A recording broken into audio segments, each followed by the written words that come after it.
Yun, good day, what up mga bossing. Kakabit tayo ng ano ngayon, piston ring. Makoto pala yung kakabit natin mga bossing. Ito sa ano, MTK na borket kasi lusot na yung piston nito. Pupul na rin yung rings niya. Uy, namiss ko mag video ng ano naka landscape For portrait yung ginagamit natin Ito mga bossing, MTK borket siya. Yung ginamit natin after 3 years. Okay pa siya. Kung makikita nyo mga bossing yung ano, kung mapapanood yung mga bossing yung video natin dati na ano, in-overhaul natin ang motor. Ito na po yun after 3 years. Ang problema niyan, lusot yung kanyang piston at piston ring. Malaki na yung kanyang ring gap. Yung sagad na ring gap nito mga bossing 0.30. Itong kanyang top ring, sagad na po yun mga bossing pero okay pa naman siya. Pero yung nga lang, hindi tayo magbase dun sa kanyang standard na size. Bali ano pala kasi siya, sa minimum niya ay ano 0.50, 0.15. Tapos yung maximum niya 0.30. Pag 0.50 na talagang palitin na. Pero hindi na tayo magbabase dun. Dito na lang tayo sa nakikita natin. Doon tayo magbase. Kahit sundin natin yung standard, nakikita naman natin umusok na siya. Okay pa naman yung block niya, walang gasgas mga boss. Tapos yung kanyang piston, walang gasgas. Dito lang talaga sa kanyang ring ay lusot na. Pakita ko sa inyo. Makita nyo, laki na ng kanyang clearance May usok ito mga bossing, kulay gray. Medyo black na ano ba. Hindi naman siya puti, Kita nyo ba? Matigas rin pala tong bore kit ni MTK. Piston rin lang sana yung papalitan natin mga bossing, pero para iwas back job, set na yung natin gagamitin natin. Ito yung magandang piston ring na class A mga bossing na budget meal lang. Makoto. Standard pa rin mga bossing. EPH, may tatak siya. Kung magpapalit ka nito mga bossing, ganda siya. Makoto. Ang kapal dito pa lang sa kanyang oil expander na ang kapal niya mga bossing. Parang sa stock ba. Mahalata mo na kung mahahawakan mo Makapal siya mga boss, good siya. Tapos ganito lang tayo maglagay ng piston ring. Ilagay natin una tong dapat pa ganyan siya.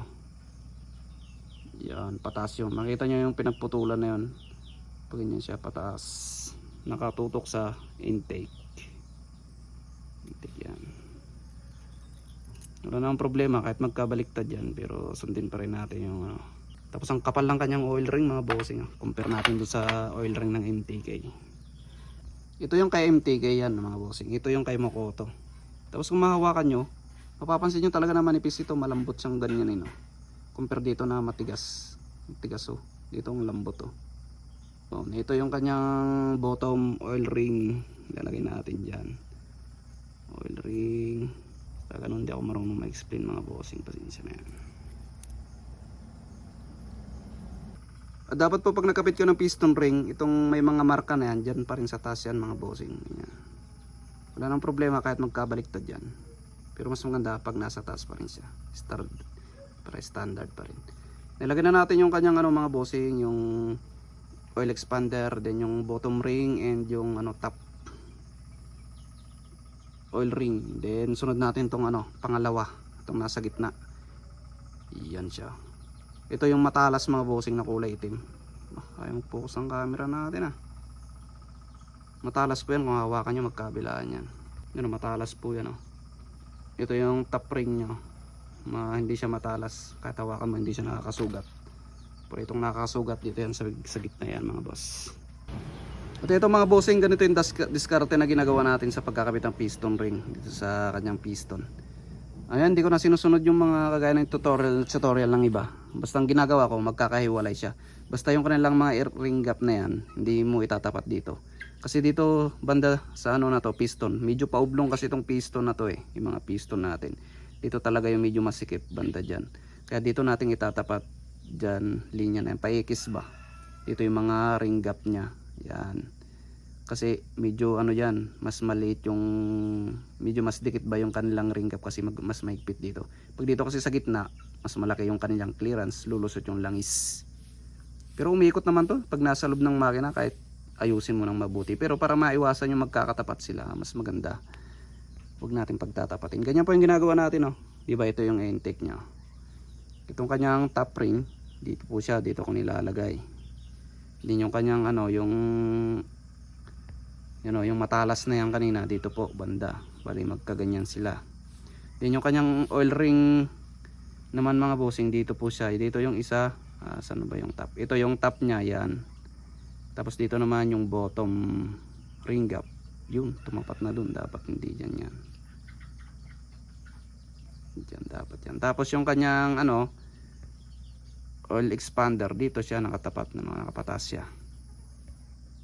Makita nyo yun, yung dugtong niya yun.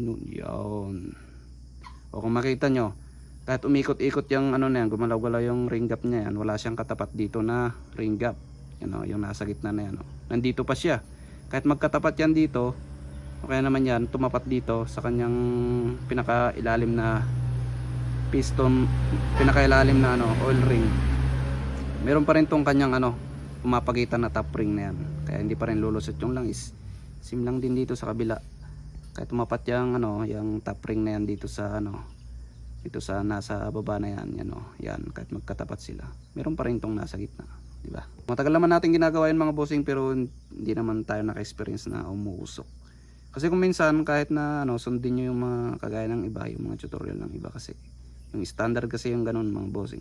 Pag aftermarket kasi yung mga gagamitin natin mga piston at mga bore kit, mapapansin nyo amoy langis na nasusunog, iba yung amoy ng motor. Kahit wala siyang usok, ibig sabihin kasi yun may mga lumulusot na langis. Hindi na natin bibidyoan kung paano natin ikabit para hindi umaba yung video natin.